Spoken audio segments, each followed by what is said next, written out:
是佩佩猪，这是我弟弟乔治，这是妈妈猪，这是爸爸猪。然后就开始喽。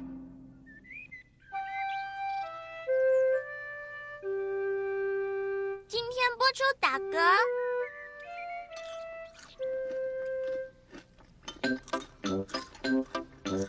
佩佩、乔治、妈妈和爸爸在吃早餐。今天天气很好，佩佩和乔治等不及想到院子去玩。妈咪，我们可以到外面玩吗？吃完早餐，你们就可以出去玩了。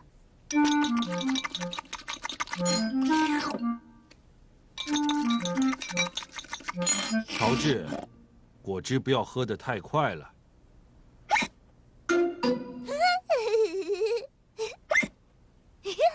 乔治喝果汁喝得太快，现在他在打嗝了。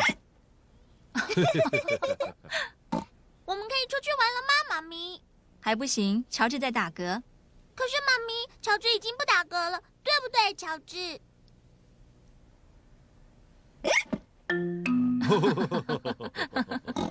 好吧，你们现在可以出去玩了，可是你要照顾乔治。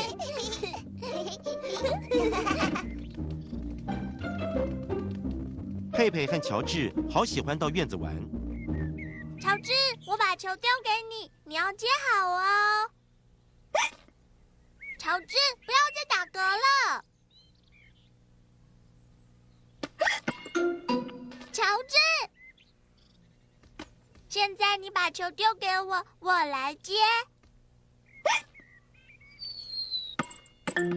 乔治，真糟糕，乔治打嗝，害他们不能玩球。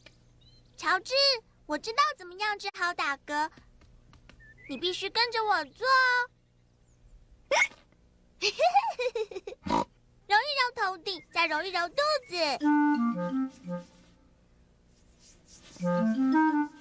很好，这样你就不会再打嗝了。佩佩治打嗝的方法好像没有用。乔治，是你做的不对啦。我知道治打嗝更好的方法，先用一只脚上下跳3次，然后2只手臂上下动，再把舌头伸出来。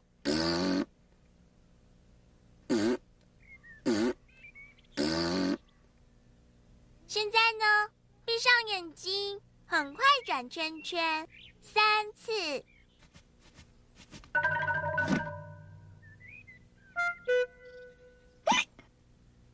佩佩的新方法也没有效，乔治还是在打嗝。我知道了，打嗝的人如果被吓一跳，打嗝就好了。乔治，我要吓你一跳哦，可是你要记住，这只是游戏，而且会治好你的打嗝。注意了，我只是假装吓你。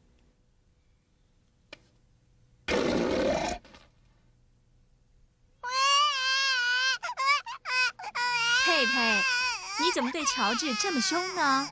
他还小哎。对不起，妈咪，我只是想让乔治不要再打嗝。乔治果然不再打嗝了。爸爸猪端来了2杯果汁。乔治，不要喝太快，不然又要打嗝了。我比乔治大，我可以喝果汁，喝得很快。